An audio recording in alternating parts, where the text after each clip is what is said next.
Hello everyone, I am Nomita from Learn Ing Academy and I welcome you for today's video on common mistakes in speaking and writing English. But before moving to the actual video, let me share something with you all. When we were in school, we were taught English grammar by our grammar teachers who taught us the rules of English grammar, and we just couldn't learn them. We couldn't absorb and understand them and remember them at all, and therefore we used to start disliking English. However, when I stepped into college, I met my professor, Professor Supriya Habu, and she taught us the don'ts of English grammar, the mistakes that we commonly do. And therefore, I dedicate today's video to her. Whatever I am today is only because of her. So now, let us move to today's video on common mistakes in speaking and writing English. Over to the video. Welcome to the topic common mistakes in speaking and writing English. Oops, moment. When we introduce ourselves, we have a habit of saying, myself Nomita Kolnurkar. Though it sounds fashionable, it is grammatically incorrect. And therefore, either we should say, I am Nomita Kolnurkar, or we can say, my name is Nomita Kolnurkar. The list of items are on the desk. What exactly is on the desk? List or the actual items? The list. Therefore, it is singular and not plural. And the rule goes, a singular subject takes a singular verb, whereas a plural subject takes a plural verb. Therefore, the sentence is, the list of items is on the desk. Can you borrow me that book? You can lend me my notes. I think there is some mistake in, some misunderstanding between borrow and lend. Yes. Borrow means to take something from another person, knowing that you're going to give it back to him. Whereas lending means to give something to another person, expecting to get it in return. And therefore, the sentence is, can you lend me that book?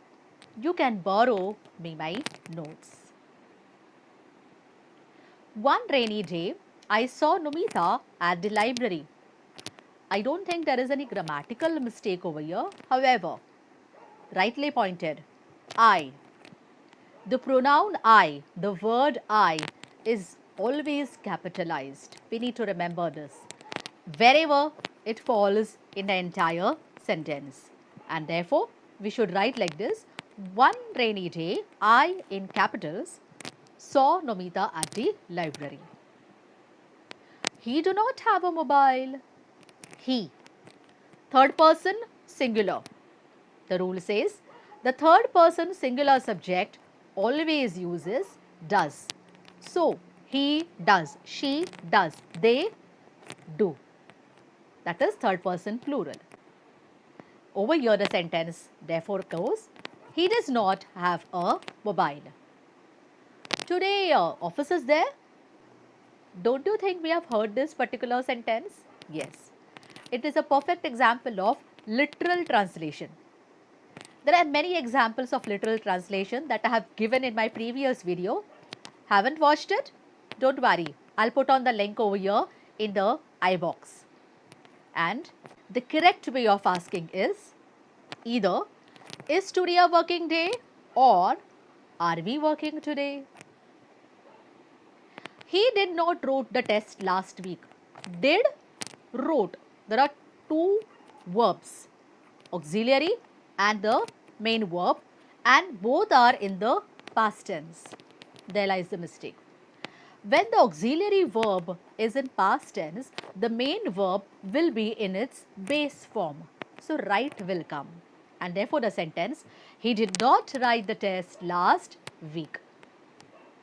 I cannot cope up with this pressure. Cope up or cope with. There lies the mistake. Cope is always followed by the preposition with and never followed by up. So the sentence goes, I cannot cope with this pressure. I came to office by walk. By how? By car? By bus? By bike? No, by walk. Sorry, that's wrong. We can say by car, by bike, etc., but we cannot say by walk, as it is a foot which is being used for traveling. And therefore, you would say, I came to office on foot. What is the time in your watch? In your watch? No.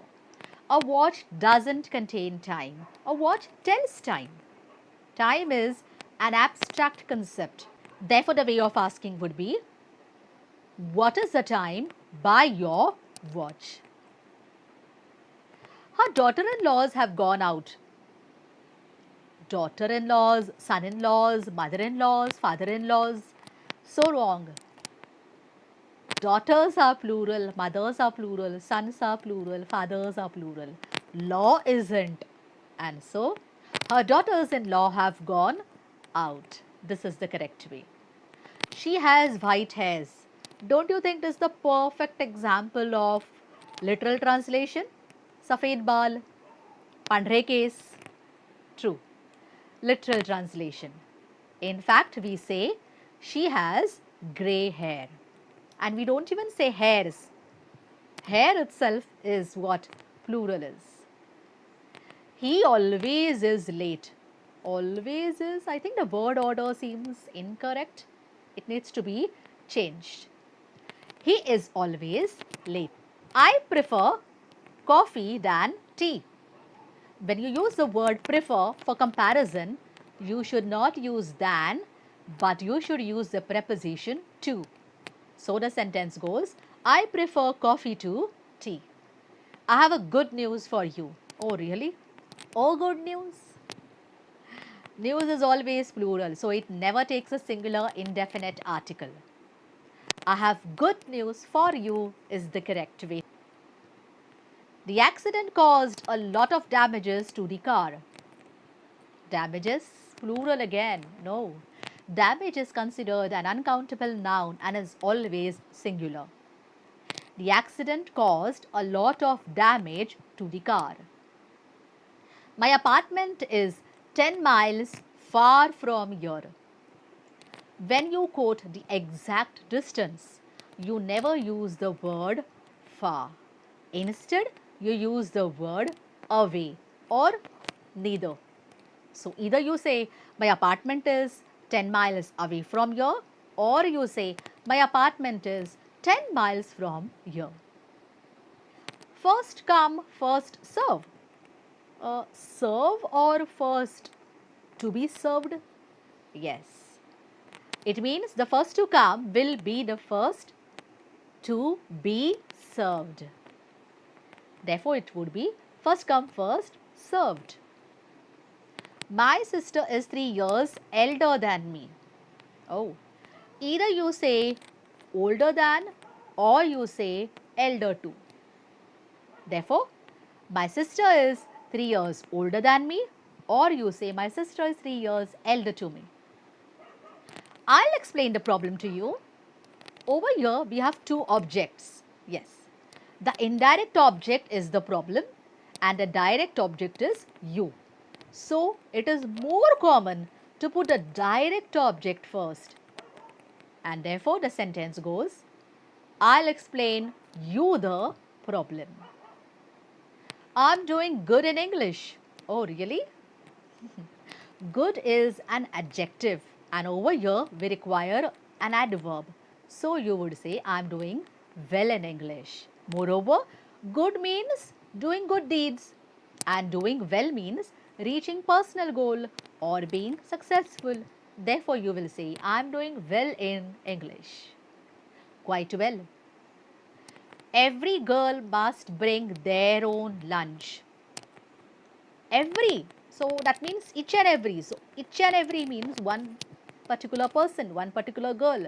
So singular, correct. The indefinite pronouns such as anyone, anybody, everyone, everybody, someone, somebody, no one, nobody, all are always singular.